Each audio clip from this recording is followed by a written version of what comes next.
Welcome, guys, to How the Frack We Got Here, a show that takes the news and events of the week and try to make sense out of it all. I'm your host, the most Will Buchanan, and on this show, we simply are all about the facts. There are plenty of news stations out there that simply want to do anything short but inform you. Here at How the Frack We Got Here, that's all we believe in. We go up to the lefts, we go up to the rights, we go up to the middle of independence, we go up to all sides because there's more than one side of a story to everything. And you need to know it all in order to actually formulate your own opinion. And that's what we try to do here at How the Frack We Got Here. Thanks for listening, and hold on. It's going to be fun. All right, guys. Today's date, October the 12th, 2022, and this is How the Frack We Got Here. I'm host the most Will Buchanan on the Frack We Got Here. We do take the events of the week and try to make sense of it all. Before I do get started, guys, let you know that even though we are a news podcast, we do try to watch our language some of the time, but hey, words do fly. At the same time, guys, there may be things that might be shown today that might be a little too graphic for young viewers, so viewer discretion is advised. Aside from that, welcome. So let's go ahead and get into it. What do we have on this wonderful hump day? Well, you guys have already been knowing about Biden and the fact that he is trying to move forward with his promise of removing anywhere from $10,000 to $20,000 of student loan debt. You guys have already heard that, yes, there is a little bit of a problem because Republicans do not like the fact of actual people who aren't rich are getting assistance. Why am I bringing that up? I'm bringing it up just basically because a news article that has been pushed forward that, of course, six Republican-led states are actually filing a lawsuit, and a district judge very soon will be making a decision on whether or not to temporarily block President Joe Biden's student loan forgiveness plan from taking effect after an injunction that was just put in just today. Now, I find it amazing because I've already sat there and said before and reported about this last time that, again, when it comes to Republicans, why are we surprised at the lengths that they'll go? Reason being for one of these lawsuits being filed is because Republicans are fighting on behalf of private banks. Some private banks do own these student loans. And the absolute reason why they're fighting this, and this is just one of the lawsuits, by the way, is just that if this plan goes through, private banks cannot collect on interest payments. Now, usually it's amazing to me that somehow this got actually through. But again, this is going to be argued that Joe Biden does not have the ability to actually forgive student loans. Of course, this has been debunked. President Biden can actually do so. He can actually do a lot of things like decriminalize marijuana as an executive order if he chose to. But again, it's amazing to me that that is still tying up a lot of things in Congress. And I have sat there and said many times on this podcast, that the simple fact of the matter that if this does go through, this will help. Now, granted, it should go a lot farther. I mean, for the simple fact of the matter, guys, we spent trillions of dollars on the wars in Afghanistan and Iraq, almost close to $8 trillion. The total student loan, let's try it again. The total amount currently of student loan debt is $1.75 trillion. So if we can deal with a war that gave us $7 to $8 trillion in debt, we alone should be able to forgive student loan debt. If we can send $1 billion to Ukraine, a million to Puerto Rico, and things of that nature, we should at this point be able to take care of student loan debt. Again, if student loan debt was removed, for the simple fact of the matter, it would elevate the credit profiles of millions of Americans and actually would increase spending, would help our economy. But again, this is why I say Republican parties, the GOP party, is not for anybody except corporations and rich people. I cannot stress this enough. That's exactly how they are. But with that injunction in place,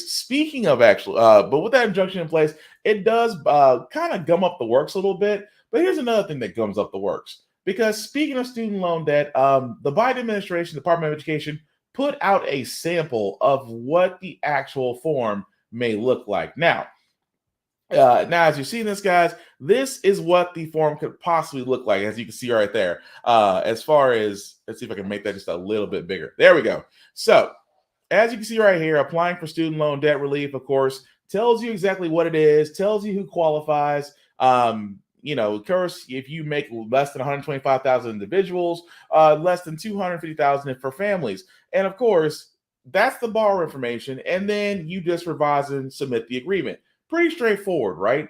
Here's the problem with this, and this is why I keep saying is the issue with these types of forms. that for the simple fact of the matter, guys, the Department of Education knows who has borrowed student loan debt.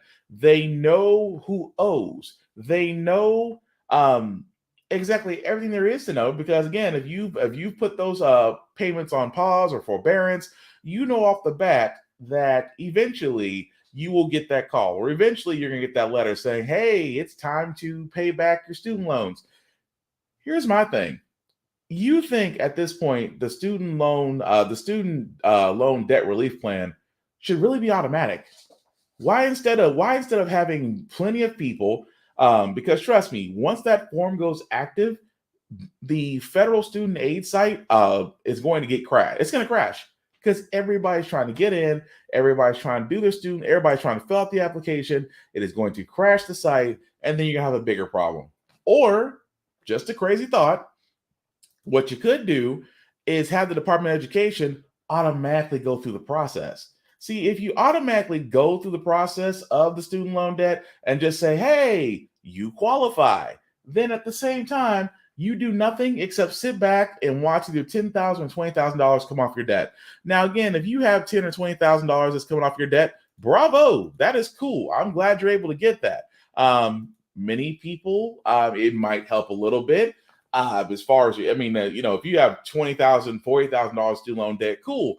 If you're like a lot of those in the medical profession that have probably into the six figures of student loan debt, it may help out a little bit. But let's be honest, even with the PSLF forgiveness loan, which only will apply to a certain percentage of people, there's still a lot of people out there that need help.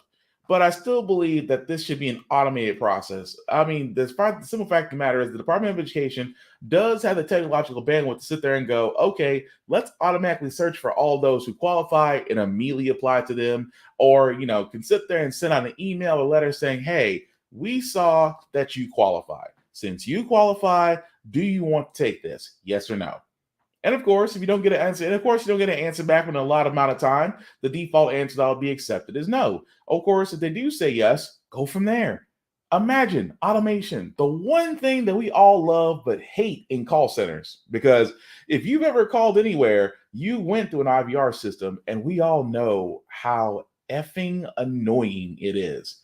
But why don't we use that automation actually in a positive side? Let's actually put it to work to where it actually helps people that are in these situations and actually bail them out without having to go through all this rigmarole, hoop jumping, just to hope that you can get $10,000 to $20,000 knocked off. Why is it that we are still having to? Why are we not making automation work for us in that aspect? That's the point I'm making out of all this. Now, I could go into a rant that Biden, kind of took the easy win and sat there and said, well, I'm not going to make you pay for all your, I'm not going to wipe your entire student loan debt, just $10,000, $20,000, because, he's a moderate president who still believes that with wages that are stuck back in 2009, that you can pay off any student loan debt. That's kind of BS is what it is. But for the simple fact of the matter, like I said, it's not a win. It's not a be all end all. It is a step forward. That's the way I look at it. But again, please keep in mind on the federal student aid site, they actually have a notification there. So if you want to be notified when the form goes live, again, federalstudentaid.gov, sign up for notifications. Please be aware, and like I said before, once that form goes live, it is going to get your form in really as soon as possible, because that site's going to get bombarded once everybody starts doing their forms. But again, we could just forgive the whole thing and let that be the end of it. You think we should be able to do that, but I digress. But moving right along, guys, I did want to cover this story because, again, this was a story that we did cover last week about a police officer in San Antonio that murdered a 17-year-old for simply being in his car. Well, we actually got some news about that. But first, I actually want to play back the video of that night. And I do have to give a warning on this. This is very graphic. A Texas DA has identified the San Antonio police officer who was fired from his job for shooting a 17-year-old boy who had been eating a meal in a McDonald's parking lot in his car last week. The teen was critically injured. We do want to warn our viewers, this video of this shooting is graphic. Get out of the car. What? Shots fired! Shots fired! Shots fired!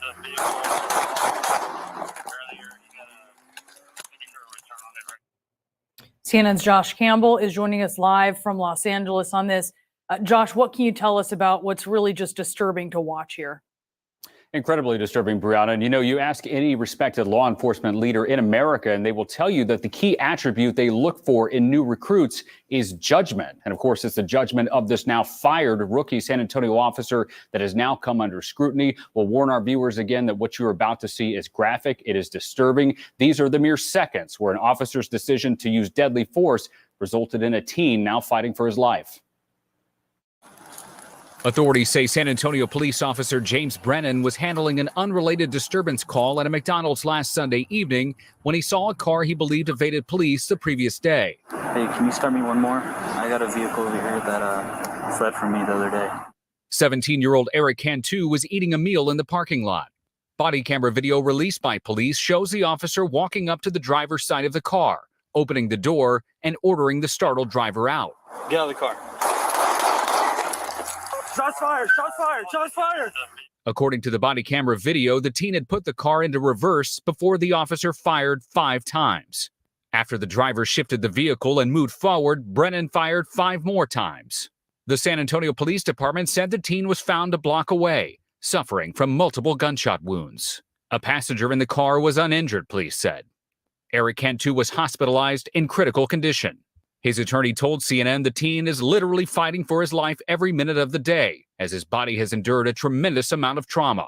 Meanwhile, the San Antonio Police Department announced it has fired Brennan for violating several department policies. In this circumstance, the department terminated the probationary officer's employment due to his actions during this incident, which were in violation of departmental tactics, training, and procedures. According to SAPD, the department's deadly force policy does allow police to fire if someone is using deadly force against the officer for self-defense. But the manual also says an officer in the path of an approaching vehicle shall attempt to move to a position of safety rather than discharging a firearm. And officers should not shoot at any part of a vehicle in an attempt to disable the vehicle. The SAPD said it is investigating the incident and will forward its findings to the Bexar County District Attorney. The District Attorney's Civil Rights Division is conducting a full review of the case, which it will then submit to a grand jury. Meanwhile, the DA has dismissed the charges of evading detention and assault on an officer against the teen, saying in a statement, "The facts and evidence we have received so far led us to reject the charges against Eric Cantu for further investigation." The county's online court record system shows Cantu's case has been closed. Now, Brianna, police claim that that officer was struck as the teen reversed in that vehicle. We don't see that from the vantage point of the body camera that was on that officer's chest. And there's no other video of this evidence because although the officer called for backup, he didn't wait for additional officers before approaching that car. It's worth pointing out we have reached out to that officer as well as the San Antonio Police Union for comment on what happened, as well as this ongoing investigation. Of course, the DA says that the ultimate decision whether there will be charges brought against this officer will rest with the Bexar County grand jury.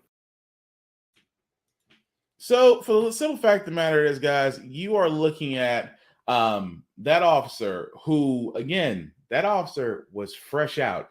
What further news on that is that officer has only went through 7 months of training.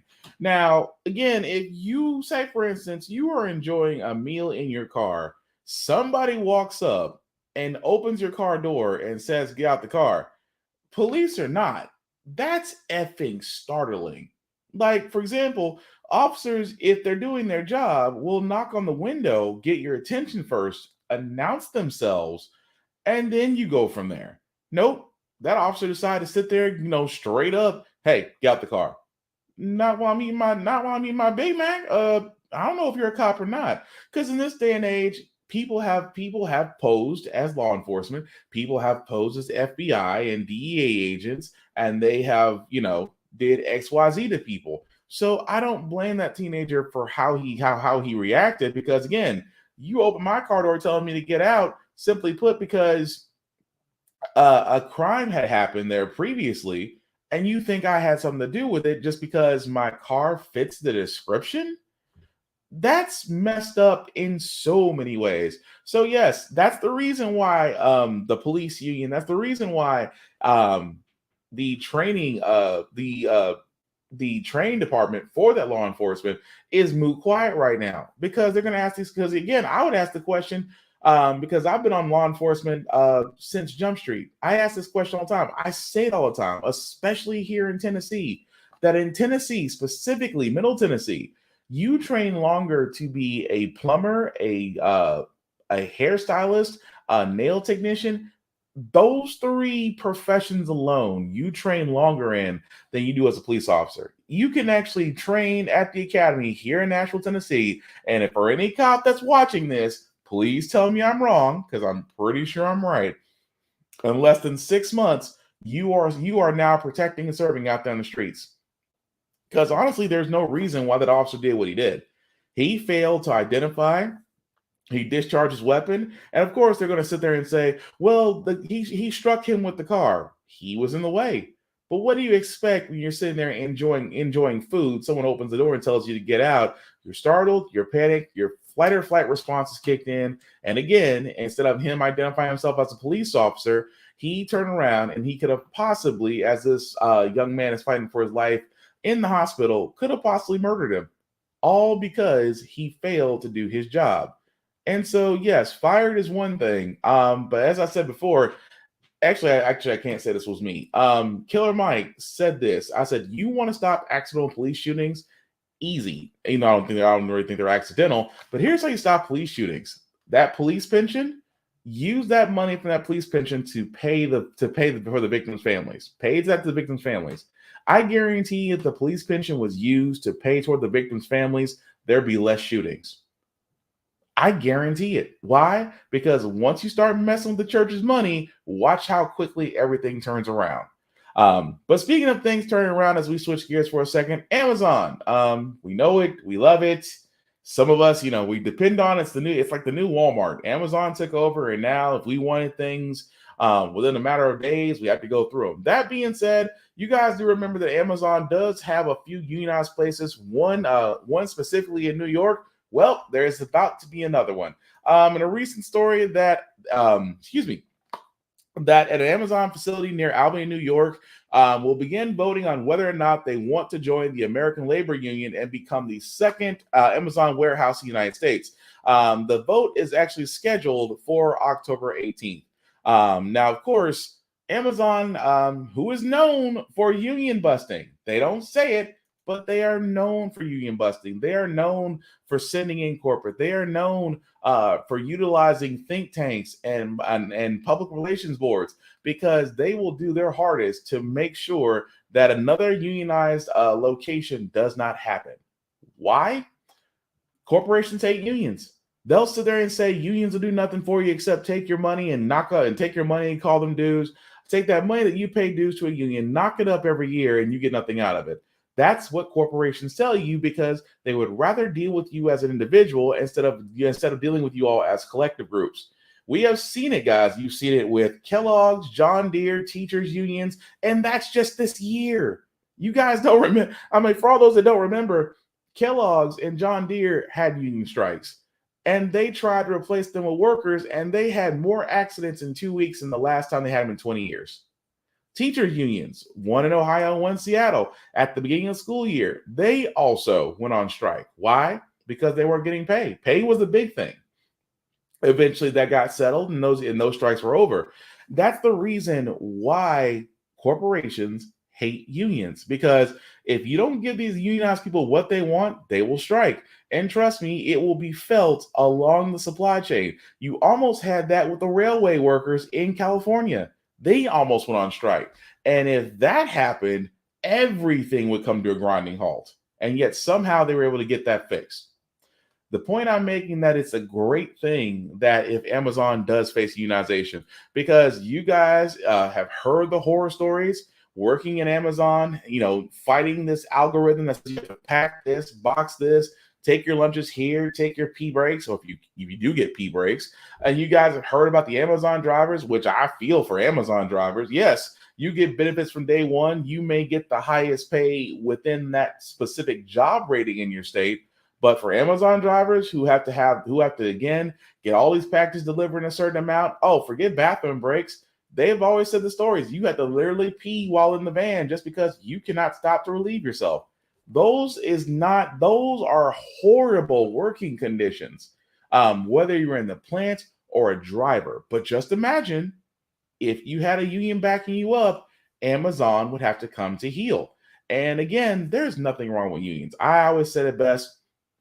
If there is a union where you work, join it. If you don't have a union there, you can always feel free to talk about it. There is nothing illegal. And if you ever get told that it is, report them to the Department of Labor. Report whoever does that, whether it's your boss or your job. Report them to the Department of Labor, because it is highly illegal for them to stop you if you guys are talking about a union, because they'll slick around. That's the thing about it. A lot of people are scared because of retaliation. I mean, I'll say it best. I used to work for Dell. Michael Dell was notorious for that. If you talked about unions at any of his locations, there was always the fear that if it got back to him, he would shut that location down and move everything in somewhere else. That was the fear. Never really happened. But again, that's the fear. As workers, you do fear retaliation. That being said, a lot of people try to avoid union talk. But again, I will say it once. I will keep saying it for as long as I have breath in my body. Unions matter because you get the best pay, you get the best benefits, you actually get people who are looking out for you, because please do not trust corporations, because corporations will hire you and fire you in the same breath, but still wish you best endeavors. Just saying, no such thing as corporate loyalty. But we'll check back on that on the 18th to see how that vote goes. Meanwhile, after Hurricane Ian, the January 6th Commission is resuming its hearing.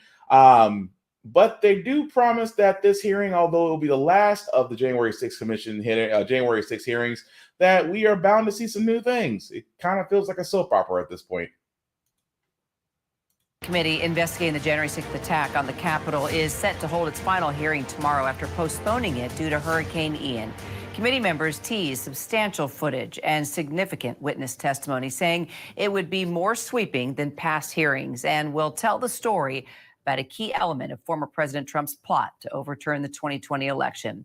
ABC News investigative producer Catherine Falder's joining me now live, along with ABC News contributor and former federal prosecutor Khan Nowadaye for more. So, Catherine, let's start with you. The committee has interviewed more witnesses since their last hearings, including Ginny Thomas, that conservative activist, also wife of Supreme Court Justice Clarence Thomas. Let's talk about how she fits into this investigation.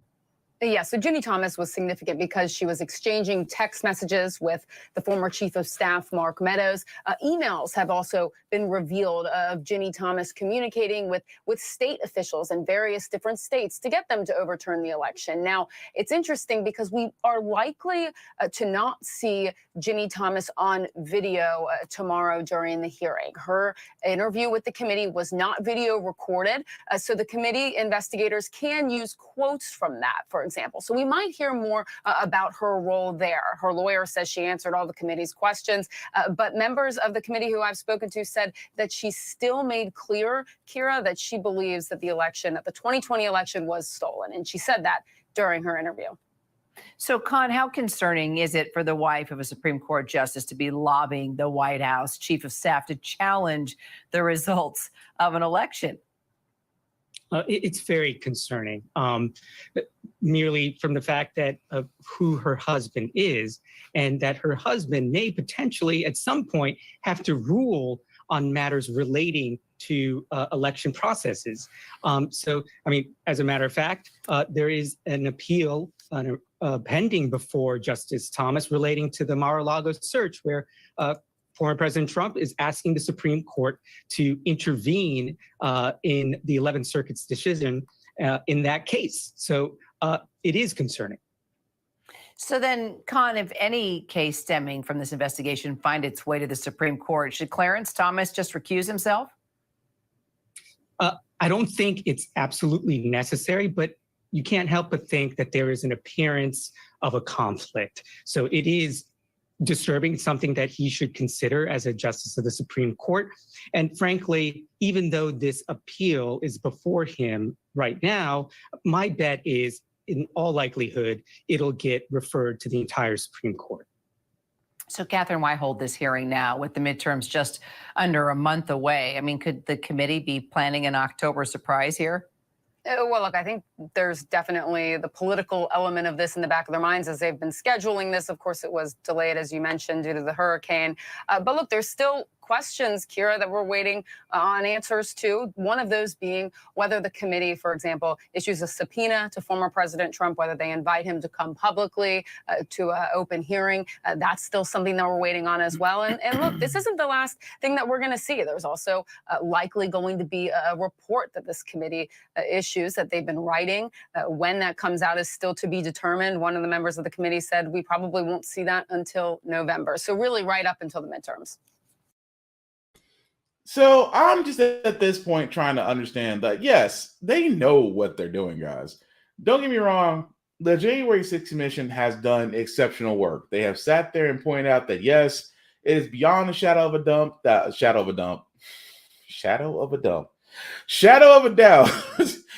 Trump, being the failure in chief, did incite a riot, did have domestic terrorism to attack the Capitol during electoral vote count. Many arrests have been made. Prison sentences have been handed out. At this point, guys, it's beyond the shadow of a doubt. Now, you're probably asking yourselves, why are they doing it? Well, as they said, next month is the midterms. Next month, I feel like they're going to keep doing this to remind the American people that, hey, the GOP and everybody that backed up Trump, they're the ones behind all this. The ones that were sitting there saying the election was stolen, like the wife of that raccoon, Clarence Thomas. Yeah, him. Imagine you're the wife of a Supreme Court justice, but it's not being brushed off because she still believes the election was stolen, even though this election was the safest election in human history. But I digress. But that is the reason why I keep saying the entire time, yes, they're going to use this to remind the American people that come the midterms, do you really want these people back in power, like Marjorie Taylor Greene or Lori Bobbitt? I mean, or worse, Ted Cruz? Do you really want those fools back in? Especially changing the rules, because when they were in initially and they had the power, it wasn't good unless you were a rich person or corporate. That's all I'm saying. But yes, they are doing this for the reason because I think that a case against the failure in chief is coming, and I think they want it to be airtight, not just as airtight as they're going over documents that he took from the White House that he thought he could declassify, but apparently nobody in his cabinet ever read the Constitution. So he's already facing multiple lawsuits. But I do believe that they are building up a case to where the Attorney General may actually charge Trump, if not with the Espionage Act, very, very close to it. But we'll follow that as it comes along. But the next story, guys, actually comes out from Los Angeles because the simple fact of the matter is there is 3 people on the Los Angeles Council that on the Los Angeles Council, including the president, who had something to say about an interracial parent. And yeah, it's kind of disturbing and highly graphic. All the, folks like with us going, he did call me. He wants to have breakfast with me. What's taking him so long? I just said, hey, we need to talk. You supported him from the. All right, don't worry, I got you. Yeah. So you'll start seeing them line up. He's with the black. Isaac was the first. Oh, that's not all. We got more. Whatever the kid's name is, I'm like, it's like the oddest thing. It's like black and brown on this float, and then there's this white guy with this little black kid who's misbehaved. Este niño has they're not even, they're not doing, the kid is bouncing off the effing walls on the float, practically tipping it over. There's nothing you can do to control him. Parece changuito. And I'm just like, oh my God. Oh, don't worry. We got more. They're raising him like a little white kid, which I was like, this kid needs a beat down. Like, let me take him around the corner and then I'll bring him back. Yeah. ¿Sí me entiendes? Ven para acá. It's a pinch. Yeah. But yes, he's the fourth black. So anyways, getting back to redistricting. Yeah. Now, crazy, isn't it? That was actually a conversation which somehow got out. It was a lead conversation between 3 council people. And I wonder how their constituents felt about it. Anger over what was said by 3 Los Angeles City Council members, including the now former council president on that released audio recording, spilled over into the council chamber Tuesday. Made worse, according to attendees and other council members, that Gil Cedillo, Nuri Martinez, and Kevin DeLeon haven't resigned. I'm very embarrassed to see my representatives to act the way they did. That language, unacceptable. The anti-Blackness, unacceptable. I want the immediate resignation of each one of them. At one point, Cedillo and DeLeon took their seats in the council chamber, but the public in attendance would not come to order, even though Councilman Mitch O'Farrell tried. Things got louder, tense, and minutes later, Cedillo and DeLeon left the room not to be seen again. Bringing the council chamber under control, an emotional speech from Councilmember Mike Bonin, whose family has found themselves at the center of this scandal, but not because they did anything, rather because of the racist remarks said about their young Black son. We need to be a city that doesn't just issue a statement of indignation over something like this, but does the work to make sure that no little Black boy, no young Latina, no kid anywhere hears this, and that no community feels disenfranchised and disempowered. Not at the meeting, Nuri Martinez, who issued another statement saying, "This has been one of the most difficult times of my life, and I recognize this is entirely of my own making. At this moment, I need to take a leave of absence and take some time to have an honest and heartfelt conversation with my family, my constituents, and community leaders." The council members in attendance agreed all 3 must resign in order for the city to heal. The court of public opinion has rendered a verdict, and the verdict is they all must resign. This is not reflective of who our community is, of the hardworking people who have sacrificed, who have struggled to make it in this country, to afford us the very privileges that we are all afforded today.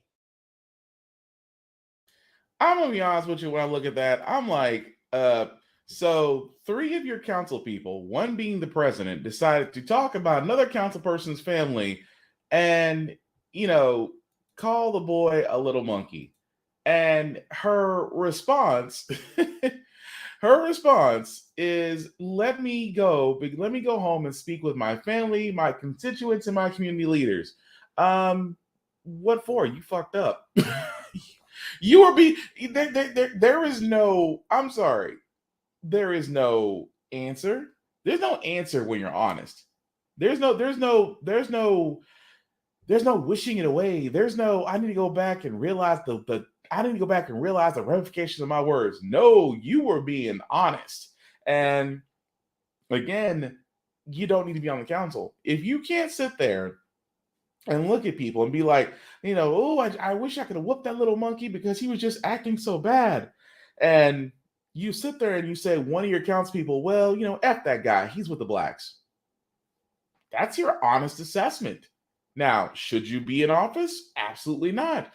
The simple fact of the matter is that, yes, eventually they all are going to resign.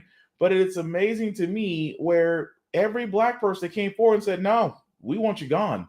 Why? Because you're part of the council. You're supposed to represent your constituents. You don't sit there and, above all else, not only talk about another council person, but talk about their family too.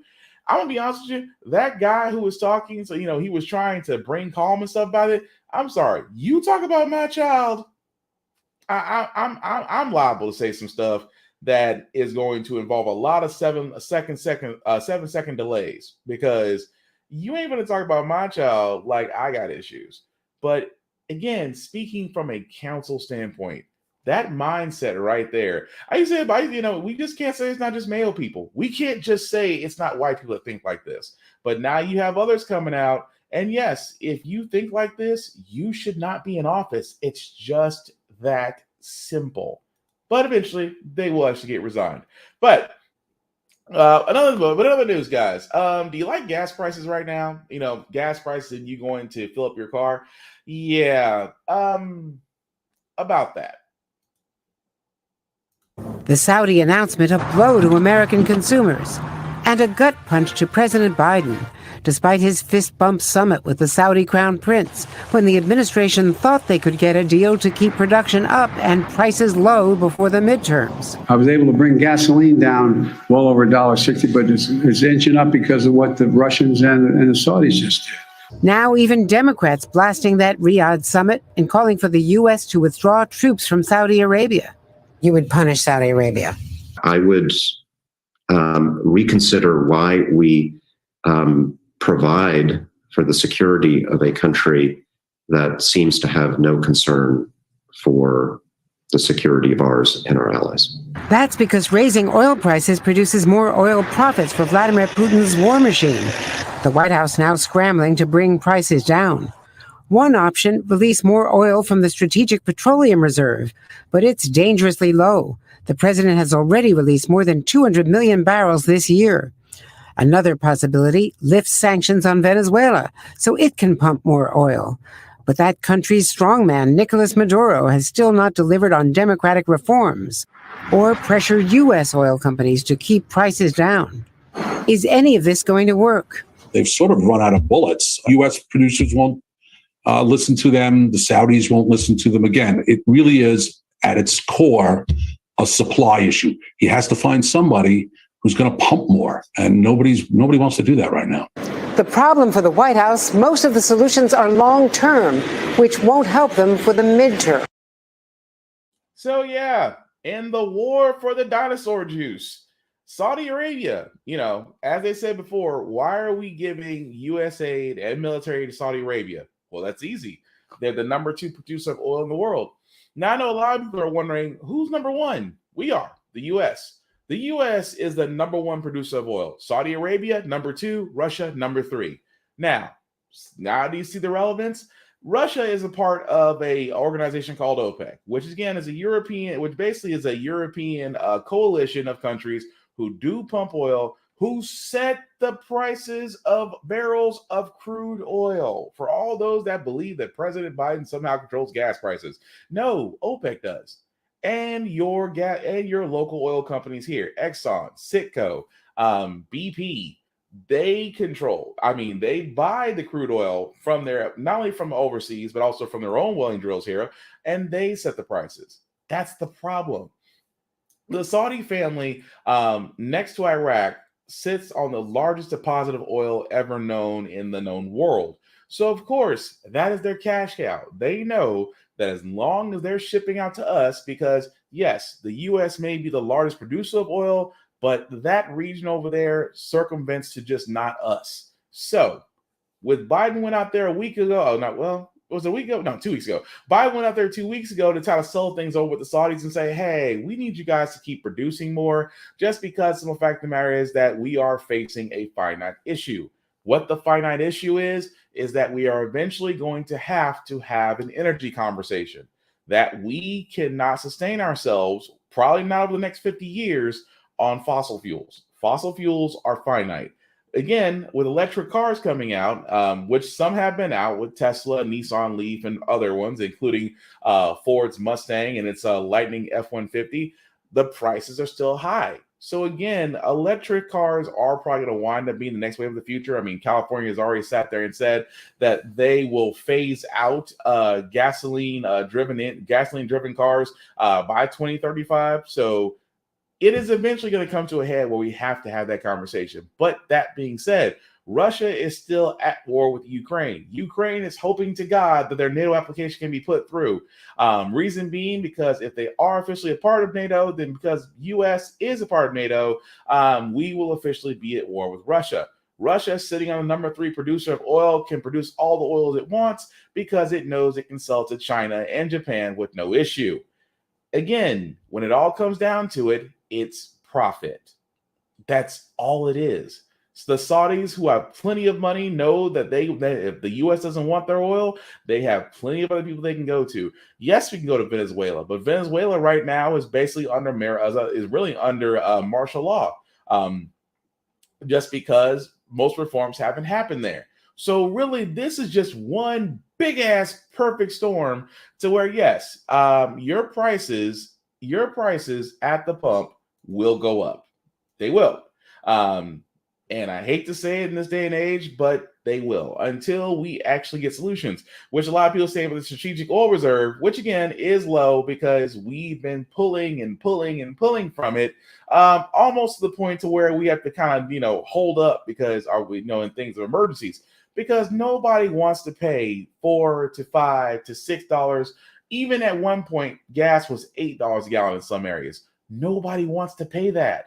So what's the alternative? Do we drill more? Do we let up off our restrictions off wildlife in North Arctic areas? Because that's what the GOP wants. The GOP wants to drill more. The GOP's answer to all this is, hey, why don't we drill more here in the U.S. and just, F our environment? That's what they're pretty much saying.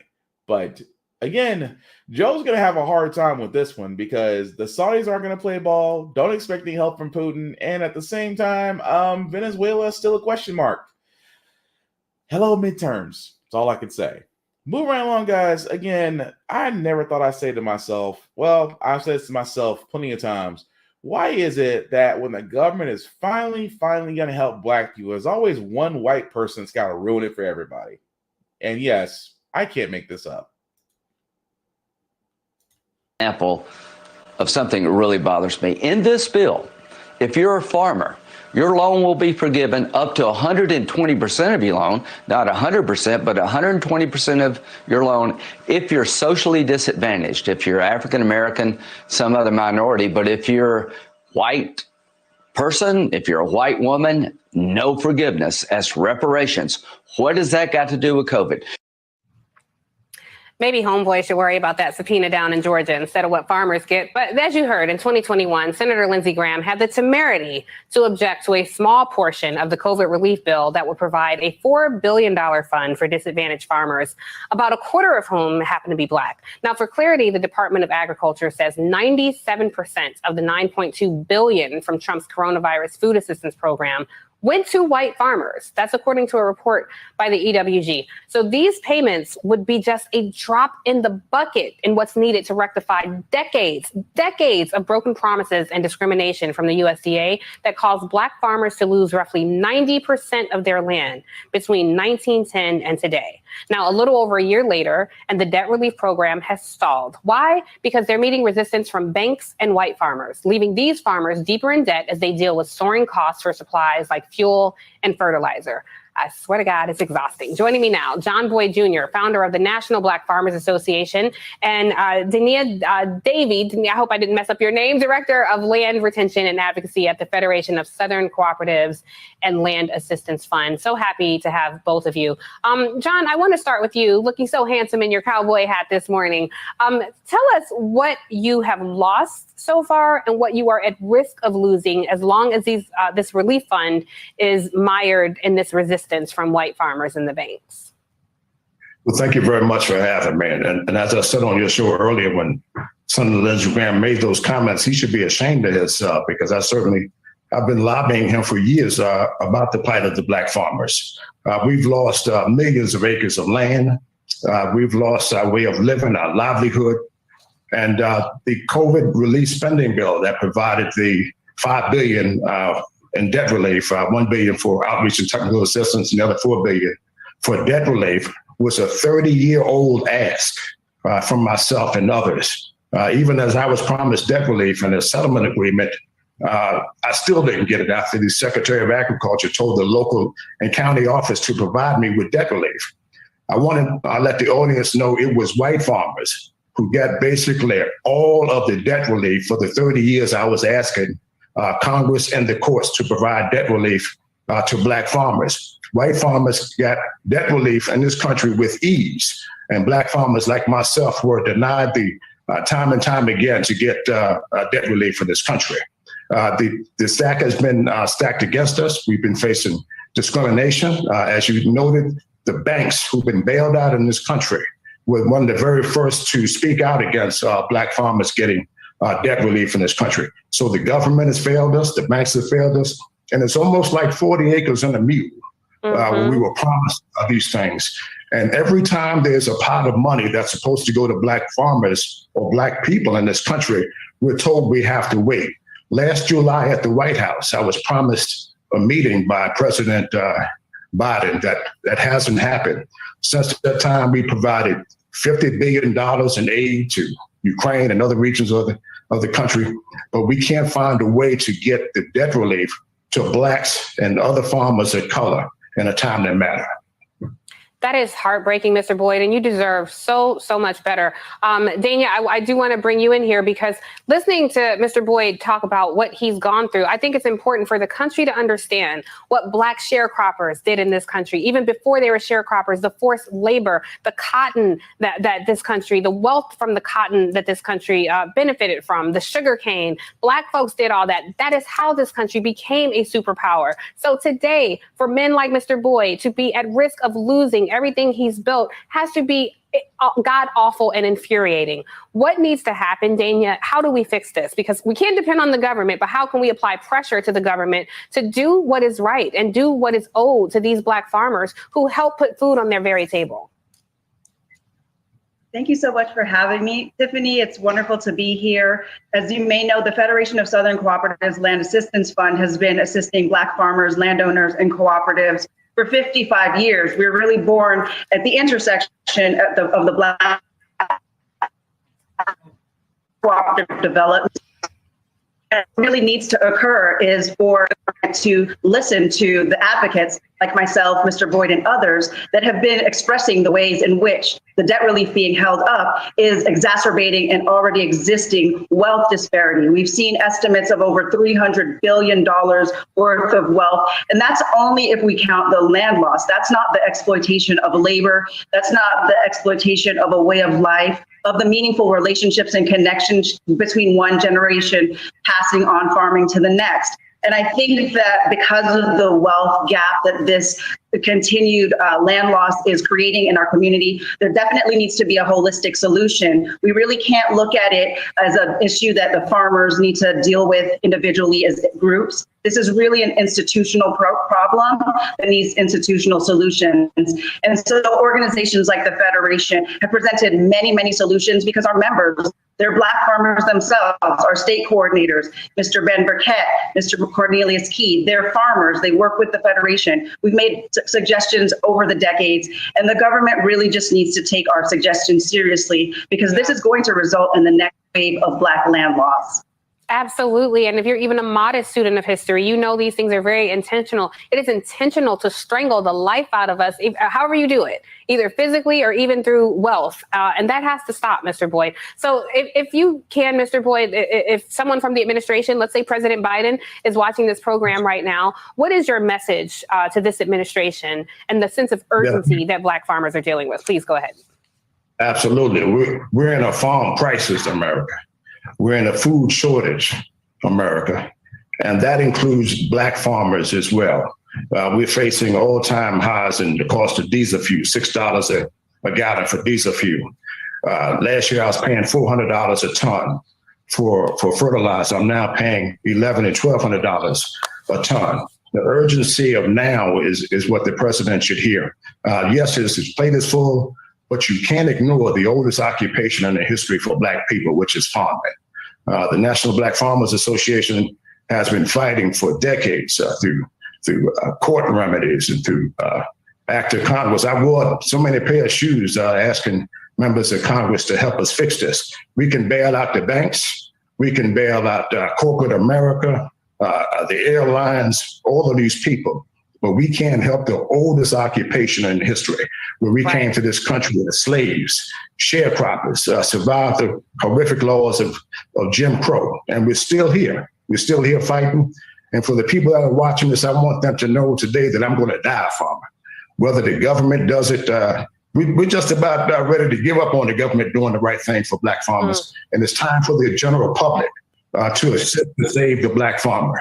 They can help support the National Black Farmers Association. And for corporate America, we're receiving a deaf ear and a blind eye, from people like Walmart, who said 30% of the food is sold at their supermarkets, but they don't want to contract with Black farmers and invest in infrastructure for Black farmers. Companies like PepsiCo that talked us through for 2 years and then say, well, you know what, board, we're going in a new direction.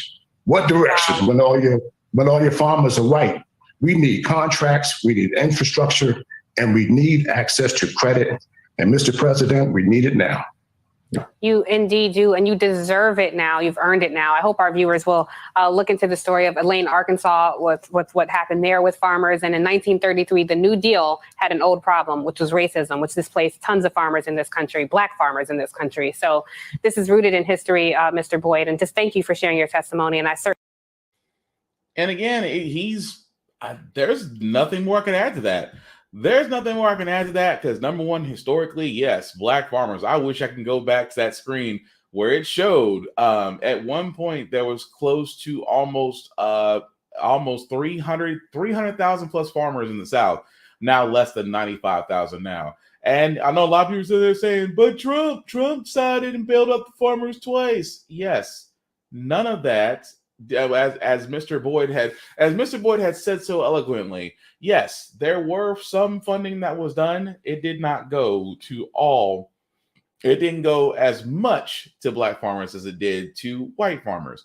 And again, this is all about infrastructure. This is all about, solving our food shortages, our food deserts, our crises. The reason why if you go to the grocery store now, how everything is up. Grapes is up. Fruits is up. Noodles are up, and noodles used to be the cheapest thing you can get at the store. Used to be, but it's all layered. That's the one thing I want to keep saying this whole entire time. All of this is layered. I even said on my Facebook post today, I said, honestly, 90% of our societal problems can be repaired overnight if we paid people a living wage. Imagine if you did give Black farmers the same bailout package that we gave banks, airlines, that we gave automobile companies. Remember the big three? The big three that went to Congress and get bailed out. That was almost 11 years ago. Banks went to get bailed out more than once. Wall Street went to go get bailed out more than once. So yes, in the plight of the Black farmer, it does make sense. It's like, why is it that for one of the oldest traditions, I mean, even coming from the South, Black farmers did, from their fruits as far as slavery, plantation, things of that nature. Yes, Black farmers can help, and definitely check them out as far as the Black Farmer Association of America, as far as if you want to help out or if you want to look more into it, because that is history in our roots. And I feel like that history is slowly eroding just because of the fact they're being choked out, systematically ignored, and being driven into non-existence. Let's just call it what it is. But speaking of calling what it is, Herschel Walker, I'm trying to say this as nicely as humanly I can, because I try not to down our people. I try not to down another Black person, although Herschel Walker is more of a raccoon than a Black person. But anyway, of course, with the Senate race coming up against him versus Raphael Warnock for a Senate race in Georgia, it's still somehow close. And of course, the GOP is still backing up Herschel Walker, even amidst his baby mama abortion scandal. And things are pretty bad when Tom Cotton and Rick Scott have to come back you up. Georgia, Republican reinforcements arriving to bolster embattled Senate nominee Herschel Walker. It's especially good to be here with the next United States Senator from Georgia, Herschel Walker. Key Senators Tom Cotton and Rick Scott standing by the former football great as he faces an allegation that he paid for an abortion for an ex-girlfriend more than a decade ago, while now campaigning on his opposition to abortion rights. Walker has strongly denied the accusation, but today for the first time publicly acknowledged he now knows who the woman is. The senators tonight insist the controversy will not cost Walker the race. Inflation, crime, parents not being involved in schools. I mean, that's what people are going to vote on. Still, some state Republicans have criticized Walker. Lieutenant Governor Jeff Duncan writing, Walker has not yet earned my vote. He has 4 weeks left to change our minds. While overnight, another critical clash over Ohio. So we're just going to stop right there because it goes into Ohio, where basically former VP candidate called a Trump person an ass kisser, which he said, I never kissed any ass. But anyway, back to Herschel Walker. Yes, he had Rick Scott and Tom Cotton come to back him up again as the midterms are happening next month, that they're coming out and saying, we're going to back up Herschel Walker. Yes, let's back up a man that said he graduated at the top of his class at the University of Georgia, and that was a lie. Let's also back up the man that sat there and said that he was a law enforcement agent, and then that was a lie. Let's also back up the man who swears up and down that he never paid for an abortion from a woman that was having his child, now remembers who the woman is. Keep in mind that his child came out on TikTok just a week ago and sat there and spilled all the tea about his father, including the fact that the family had asked him not to run because of everything that is coming out. I always say this about the GOP. The GOP calls themselves the family. The GOP calls themselves the party of moral and family values. Now, look, I'm not saying nobody's perfect. I'm not throwing rocks. Not throwing rocks at anybody else's house.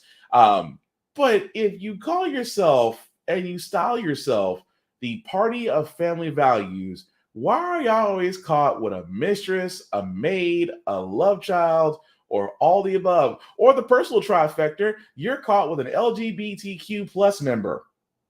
That's the trifecta right there. But with all that being said, will this keep people from not voting for Herschel Walker? No, because when it comes to conservatives, they're idiots. Yes, I said it. Because conservatives, unless you are rich, unless you are white, unless you own a corporation, are the only reason I can see people voting for them. If you're not benefiting from this party, I don't see it. Unless you're Candace Owens or you're Herschel Walker or Jesse Lee Peterson or any one of those fine people that have no problem dying the black community as long as you get paid. Because trust me, Candace gets paid. Right along next with crazy ass Kanye. But the point I'm making all this is, aside from the crazy drama that Herschel Walker has found himself in, what has he talked about? Next to nothing. He talked about crime, but never gave his policies on what he would do. He talked about the border. Again, didn't talk about what he was going to do.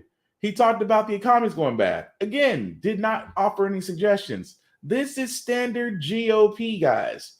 They talk a lot, but no plans have been said. No alternatives have been offered.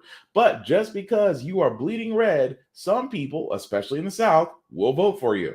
Don't believe me? I say it all the time on this podcast.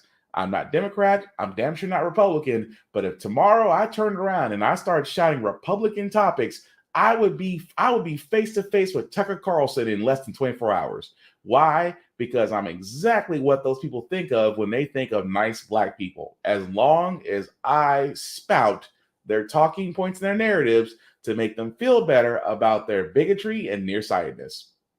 That's all I'm saying. But again, I say this all the time. If you're going to vote, please vote. Whether it's Democrat or Republican, please vote. Get to know your candidates. You got less than a month. For Tennessee, I do know the fact that for Tennessee, your last day of registration was yesterday. So hopefully you guys registered. Please check vote.gov. I highly recommend this because, again, if you do not vote, you have nothing to complain about. If you do vote, then your voice has been heard. But definitely review the candidates. Challenge them, question them. Remember, they work for you. They should be able to basically answer any question that you have. If they cannot answer your question, why do they deserve your vote? But speaking of things that don't deserve your vote, we finally have something that I called a long time ago. Tulsi Gabbard is announcing she's leaving the Democratic Party. I don't know why she's a part of the Democratic Party anyway. She sounded more Republican than anything else. She says the party is now under the complete control of an elitist cabal of warmongers driven by cowardly wokeness. I think she's talking about the GOP, honestly, because it's not wokeness. I mean, if anything, if we're being honest, President Biden did start with a progressive agenda when he first started. He wanted to increase the minimum wage. He wanted to get the Voting Rights Act passed. He wanted to get the George Floyd Police Reform Act passed. He wanted to get the John Lewis Act passed. Act passed. None of that fruition. He did have a Build Back America plan, which was actually watered down to a less plan. That went out the window, and he barely got through his infrastructure bill. So, of course, a lot of that was progressive. But for Tulsi Gabbard to sit there and say warmongers when we are not in a war per se, we're more of a superhero-sized surprise for a man who... Not yet. We're more in front of a blinking contest with Russia right now, because again, Ukraine is still in the middle of it. But that being said, it's no surprise that politicians switch parties all the time. they go where it's profitable. And of course, if you're a Republican right now, it is more profitable than it is a Democrat. But as I wrap this up, guys, I keep saying this. I've said this for almost going on a year, going into the midterms next month. Democrats are going to have a hard time convincing voters to give them another term with a slim majority because not a lot got passed. Not a lot got passed. Whereas Republicans just have to convince idiots to vote for them again because apparently short-term amnesia runs in the family. So it's going to be an interesting midterm. But we're going to go ahead and move on to our feel-good story because usually, guys, on How the Frack got here, we usually cover a lot of things that are doom and gloom sometimes. Makes you lose your faith in humanity, but hey, it's Wednesday, it's hump day. Tomorrow is Friday, which is Thursday, and we want to leave you guys out with some positive vibes. And this one is definitely a surprise. This is actually surviving around the movie Black Adam, specifically its main star, Dwayne "The Rock" Johnson, as he does give a surprise to a guy who has devoted himself to helping others. Check it out. Who has devoted his life to helping others. Want to take a look? There he is, Yuri Williams, a real-life hero who founded a nonprofit organization to spread love and compassion. Chilling, having a quiet breakfast right now. As part of that mission, he travels in the country in a superhero costume, visiting children who are sick or disabled. Now we're going to do something for him. Michael and Dwayne Johnson ready to go get him. Hey, Michael. Well, you know what, George? Yuri, he's inside the diner. He thinks he's here to do an interview about his charity and the work that he does, which is incredible, but he has no idea. He's live on GMA right now. Dwayne, are you ready to change his life? I am ready. Well, we are going to change his life. GMA and America, we're going to change this guy's life. All right, let's go get him. Let's do it. Here we go. The same one. No, we're not going to get in the same turnstile. Yuri Williams. Yuri, what's up? How you doing, man? What's up, guys? Man, I mean, how you, man? Hold on, brother. Yeah, man. Come here. Good to meet you, brother. Good to meet you too, man. Okay, I know you think you're here for us to talk about your charity, Yeah, but you that's guys not set really me the up, reason man. that you're here. We're gonna do that, but you know what? We got a little surprise for you, man, because we appreciate everything that you do. And you recognize this guy, right? Yeah, of course. I love this guy. I love you too. got a black yes, on and everything. yes. Oh, you're ready. Well, you know what? What we're excited about, Yuri, is that we get to highlight you. Yes. We got two superheroes together, and you know, how big of a fan are you of Dwayne? I love this guy, man. Favorite wrestler of all time. Thank you. I Of all appreciate time. that. I love you, brother. Love is real, man. I love it too, man. Love is Well, real. Michael, I got to tell you, you said two superheroes. The truth is, this is a real superhero, and I got lucky to play one in the movie. So that's it, man. He's the man. Well, we have a surprise for you. Okay. I'm already nervous You and ready? surprised already. Yeah. You ready for it? Yeah. We can't do it here, though. We're not going to do it here. No. Yes. We're going to do it inside. Yeah. Okay. You're live on TV right now. Oh, okay. Wait for some family to say hello. Wait for Hey, your daughter. Yeah. Hey, Jay. I love you. There we go. I love you. All right, Jay, we're taking your dad. We're gonna go to the studio. We've got a little something for you. All right. All right, come on, my friend. Let's go. You want to eat? No, All right, Robin. He's like, no. Robin, we're coming for you, Robin. Come on, let's go. Wow, dude. Go ahead. Wow. All right, you go first. Dwayne Johnson walking in. Wow, you're speechless too. I would be speechless as well. You're right about that. We have a lot of fun surprises in store for Yuri coming up. They're making their way up here to the studio. Oh, what a fun morning it is. Dwayne Johnson, he just surprised, yes, a real-life superhero. To Yuri, how are you feeling, man? I'm pretty sure this was not what you were expecting when you came in this morning. You guys got me this morning, man. I wasn't expecting. I was coming to look for you actually tonight for the premiere, but and you show up. That's ridiculous. I came to you. Yeah. God is good. God is good. God is good. And you know what? We brought you here because we wanted to let everybody know about all the incredible work that you do, all the joy and all the hope that you bring to people through tough times. So we want you guys to take a look. How you doing? Yeah.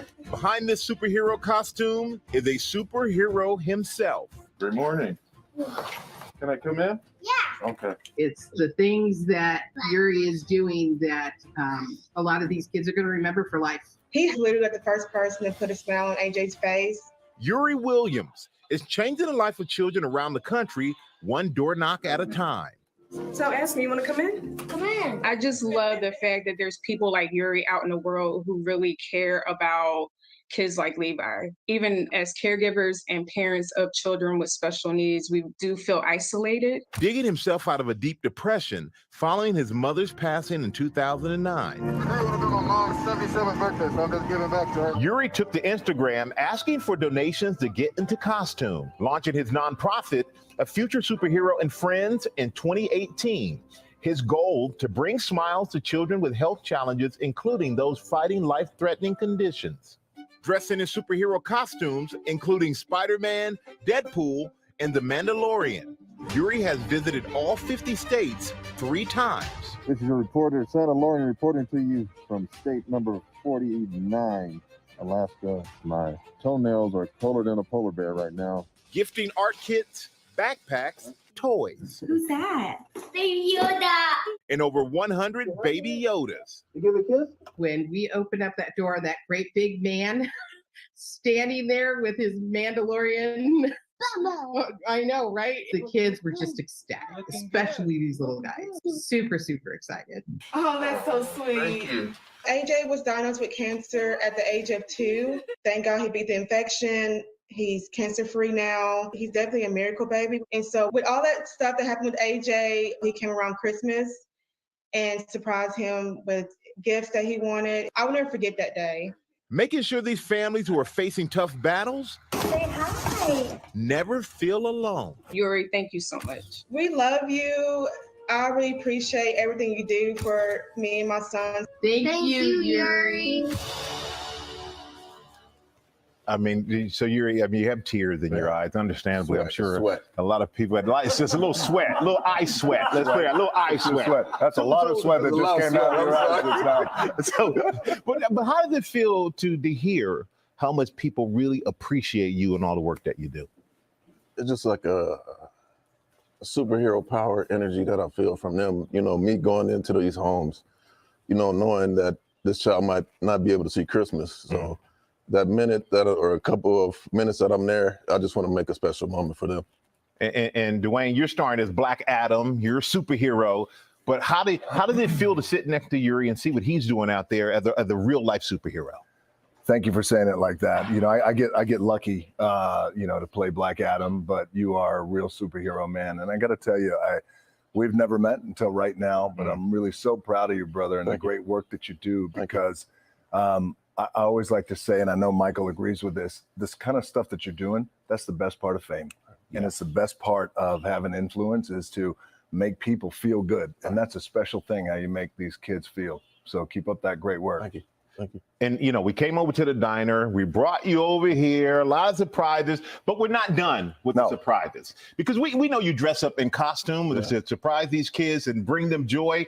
And Dwayne, you're a man of many surprises. Listen, I love surprising. I love surprising people. So Yuri, I got you Black Adam here, brother.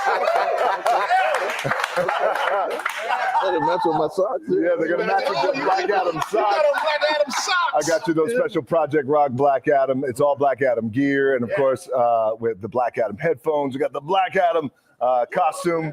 Of course, brother. Thank you. So what do you think the kids are going to think when they see you in your Black Adam costume? I'm going to have to borrow those guns for it.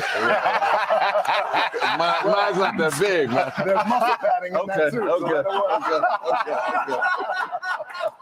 Can I get one of those? You can. You don't need one. You don't need one. I need one of those. You don't need one. And earlier you talked about, I didn't know I was going to meet you. I was thinking about going over to the premiere, hopefully get a chance to see you. So you still want to go to the premiere? Yes. Would you like to go as what? As a special guest, I think. How about that tonight? So what I would love to do, Yuri, is personally invite you and your guests. Maybe it's your daughter Jaden or whoever it is.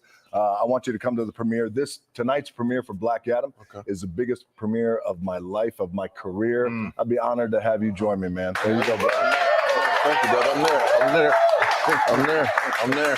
You're there. All right. And the other incredible thing is that you take these families and these kids who can't to the theaters to watch these superhero movies, which are very empowering, by the way, and definitely love that you do that. But we want to help you with that as well. Dwayne, take it away. We do. What we want to do here, Yuri, is in Long Beach, where you're at, we're going to rent out the biggest, most amazing, most immersive theater.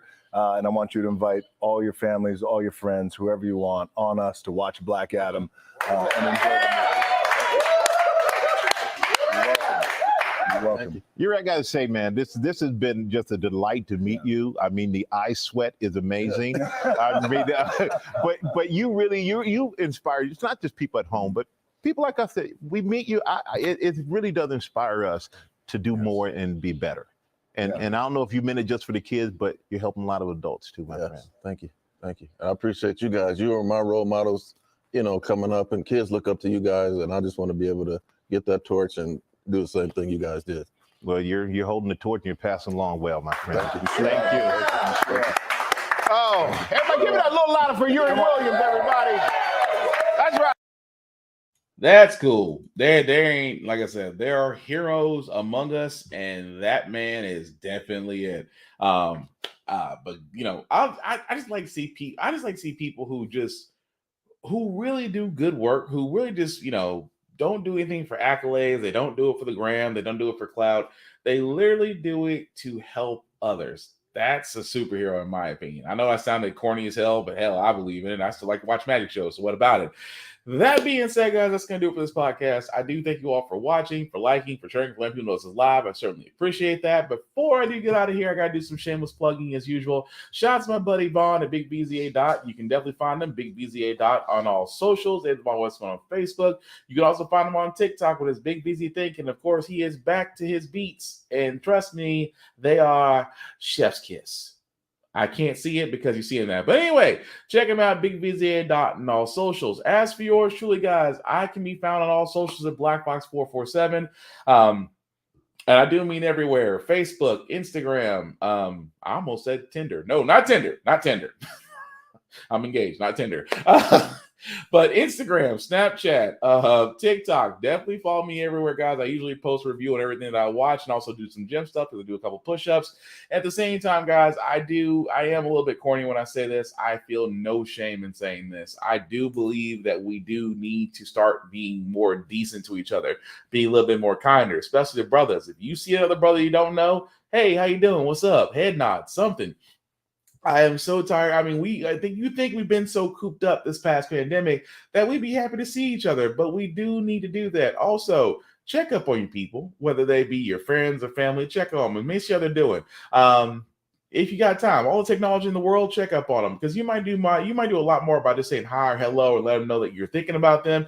You may do a lot more for them. You actually may save a life in the process because we are all fighting a battle nobody knows about. But we are stronger together. We always are. That also being said, guys, the ticker at the bottom, let me make that just a wee bit bigger for you guys. If you copy and paste that into your browser, it'll take you to our link tree that has the YouTube and Facebook groups for all of my podcasts, How the Frack Got Here, Get Bit, and of course, the Offense Podcast. Like, share, and subscribe to everything, guys. I try to keep a weekly content of shows coming through. So like I said, if you like what we did tonight, please let me know. If you didn't like it, still want to know your opinions on everything that we talked about. And again, guys, with us still being a pandemic, if you are going to be in the area where there's a lot of foot traffic, please, oh please, wear a mask, protect yourself. If you feel the least bit sick, stay home because that is the only way we're going to get past this pandemic. Because we definitely need to take better care of ourselves, not just physically, but mentally as well. That being said, guys, last thing I say about How the Frack Got Here, it's all about staying informed. We are not trying to reinvent the wheel. We are giving you all the information allowing you to make up your own mind, provide a logical perspective that goes along with it. We do better as a society once we're informed. We're progressive. We move forward. We try to right the wrongs of our past by making decisions now that we should have done back then, like electing our first Black woman to the Supreme Court, electing our first Black woman to the Federal Board of Governors, electing our first Black 4-star military general into the armed services. All great things. When we don't learn from history, we are doomed to repeat it. That's why we keep asking ourselves, why does everything go about our paycheck? Why is it the same? Why is it a different game of politicians, but still the same old game in Congress? And most importantly, how the Frack got here. Guys, take care of yourselves and each other. We'll all get through this and see you next time. Peace.